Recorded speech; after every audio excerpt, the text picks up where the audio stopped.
ભાઈ એકાદું હારા માયલું મિક્સર બતાવી દો ને. હાલો ભાઈ બતાવી દે હો. એક મિક્સર દેતો ભાઈ. આ મિક્સર તો ઓકે હે, કરી દો પેક. કેટલા દેવાના? આ મિક્સર ના હે ભાઈ 5000 રૂપિયા.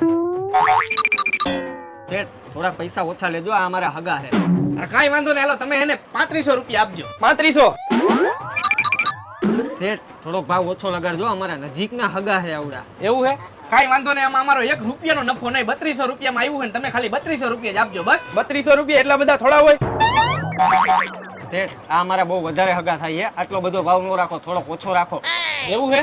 કાંઈ વાંધો નહીં, તો એક કામ કરો, તમે આ મિક્સર અને મફતમાં લઈ જાવ, 1 રૂપિયો નથી જોતો. અરે વાહ ભાઈ વાહ, તમે તો બહુ હારા માણા કહેવાય ભાઈ. જોયા ને આપડા શેઠ? અરે વાહ શેઠ વાહ, તમારા જેવા હારા માણા મેં ન જોયા. અરે હારો માણા કાંઈ નહીં, આ મિક્સર લઈ જાય ને એના પૈસા તારા પગારમાંથી કાપવાના છે. હારવાલામ કામ કરવા માંડ જા. બરોબર ને? અગા હોય તો કઈ ધંધામાં શરમ ન હોય.